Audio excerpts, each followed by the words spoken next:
Hello, everyone. I don't think that's accidental because what's moving in your love life right now has a very specific texture to it. The texture of something that's been circling, going around and around the same point without landing.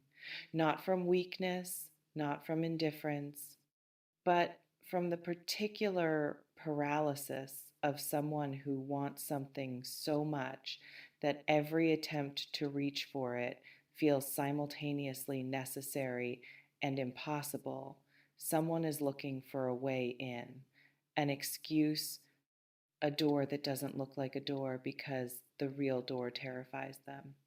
We're going to talk about that today. Take what resonates, leave what doesn't.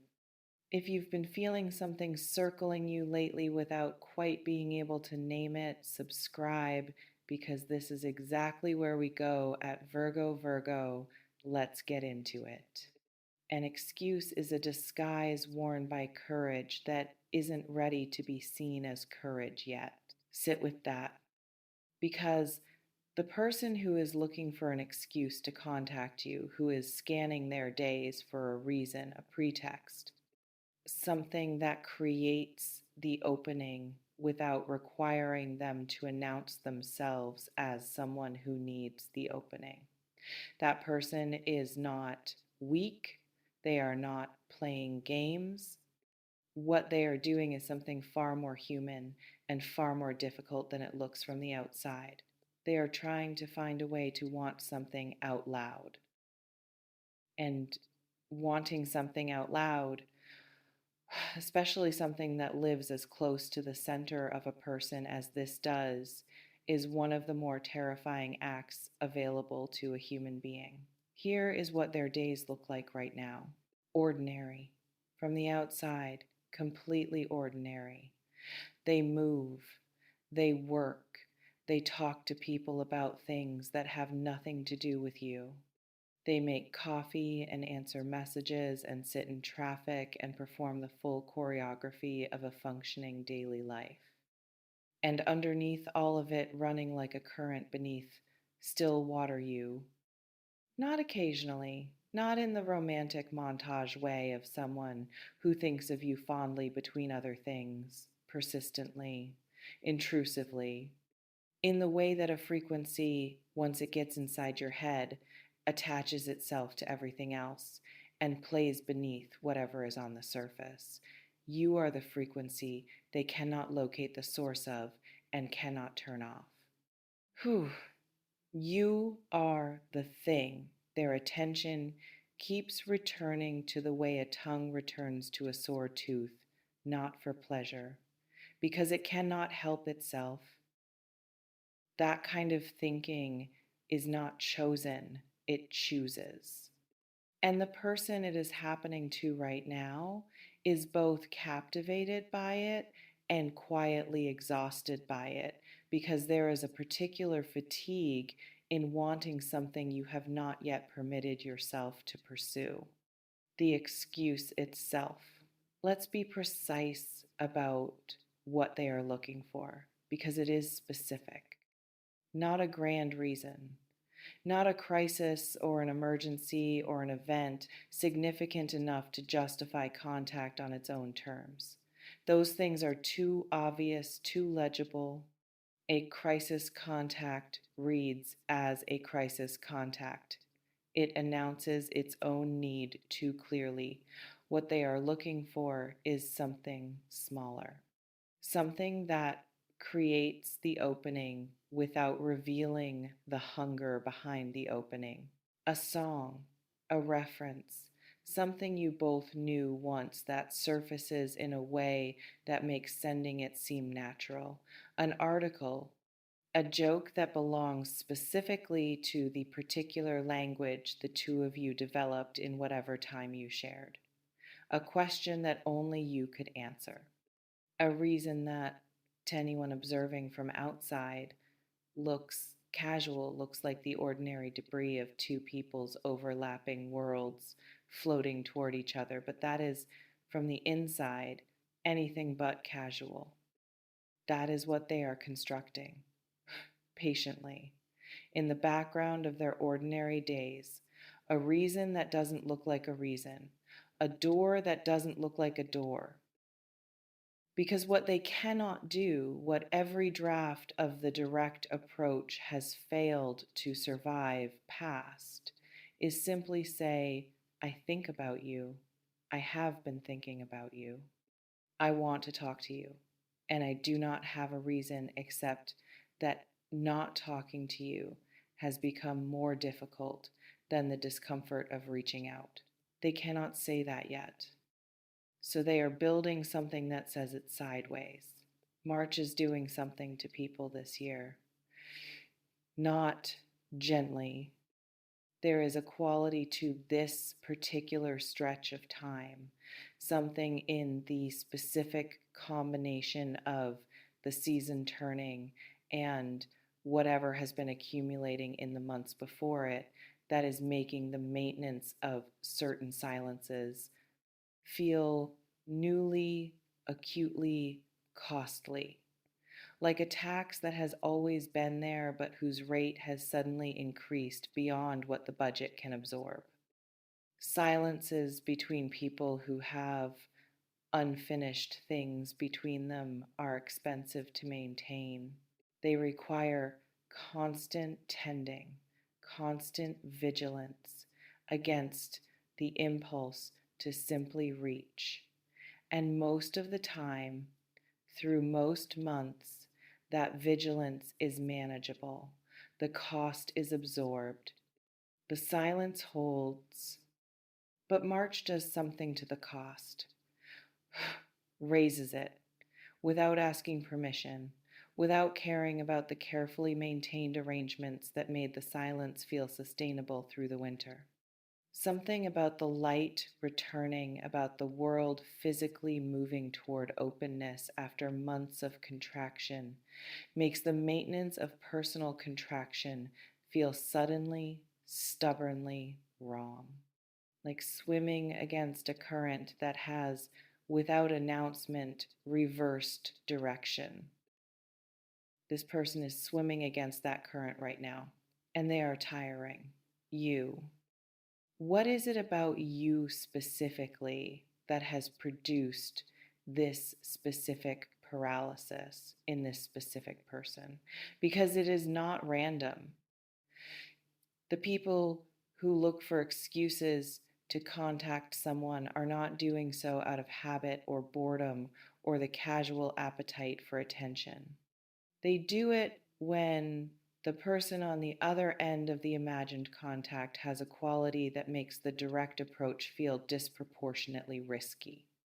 You carry something that makes people feel that risk, not because you are intimidating in the cold sense, not because you create an atmosphere of judgment or evaluation or the sense that you are difficult to please, but because you are real in a way that makes real response feel necessary. Because you are the kind of person who, if contacted, would actually respond fully with genuine presence, with the full weight of your attention, rather than the polite, managed, safely distanced half attention most people offer. Most people, and that is terrifying to someone who isn't sure what they would do with your full attention aimed at them. Who isn't sure they could maintain the careful architecture of the casual if you were actually there, actually present, actually looking at them with the particular quality of sight that you bring to things? The risk isn't that you'll reject them. The risk is that you won't, and they'll have to figure out what to do next. There is a clock running in them that they did not set and cannot stop.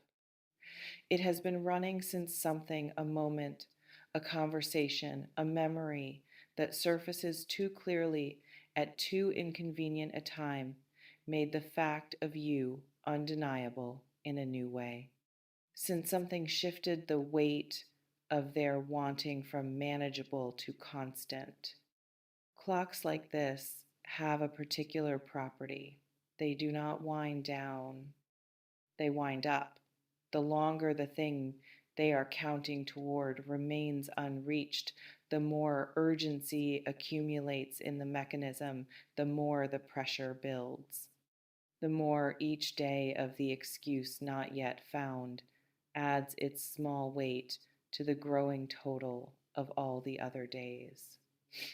Until the question stops being whether to reach out and becomes simply when and how, and whether the courage can be assembled in time to match the momentum that the clock has been building without asking permission. That clock is wound tight right now. March is winding it tighter. What do you do with this? Not strategically. Forget strategy. Strategy is for people who are not sure what they want, and this reading is not about uncertainty. This is about what to do when you are standing in the field of someone's circling attention, feeling the orbit of it, and deciding how to inhabit that space. You inhabit it by being exactly where you are, not performing availability, not manufacturing the conditions that make the excuse easier to deliver, not reaching toward the contact that is already reaching toward you, trying to close the distance from your side before it has closed itself. Whew. All of that, the leaning, the engineering, the subtle advertisement of your own openness disrupts the thing that is already moving.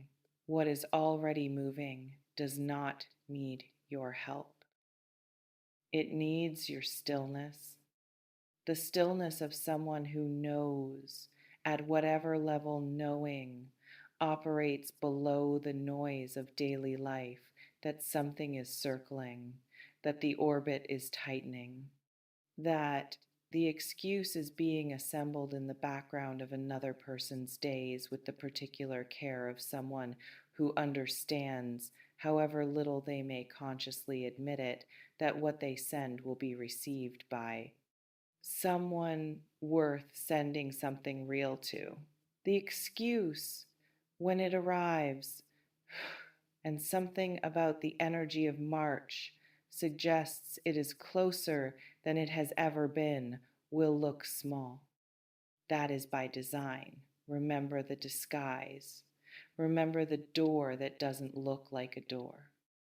It will arrive as something referential, something that requires your specific history to decode, something that, to anyone outside the particular frequency the two of you share, would seem like nothing, a casual reach, a thoughtless forward, a we were both there kind of thing. But you will know, in the specific way that you know things that operate below the level of analysis, before the rational mind has assembled an argument, you will know what it actually is. It is not the excuse. It is the courage, finally, in its first available disguise. And the disguise, however thin, however transparent to you, deserves to be received gently, because the person wearing it is standing at the edge of something they have been standing at the edge of for long enough. They have earned the gentleness of being met rather than seen through. One more thing. The thinking that cannot stop the you as frequency, the persistent return, the exhausting, undeniable occupation of this person's interior by the fact of your existence, that is not going to end with the sending of the excuse. If anything, contact will deepen it, will take what was abstract and longed for and give it new material to work with, new memories, new data, new reasons for the circling to continue. This is a long burning thing, not a flash, not a season. The kind of thinking that cannot stop is the kind built on something real, on genuine perception, genuine resonance, genuine response to who you actually are, rather than who someone needed you to be. Things built on that foundation do not resolve quickly. They deepen and march with all its tightening clocks and reversing currents, and the specific quality of light that makes maintained silences suddenly feel like a choice no one remembers making. March may be the month. That deepening finally gets to begin. Stay close to yourself, Virgo. The excuse is almost ready. And behind it, patient, wound tight, finally moving, something real.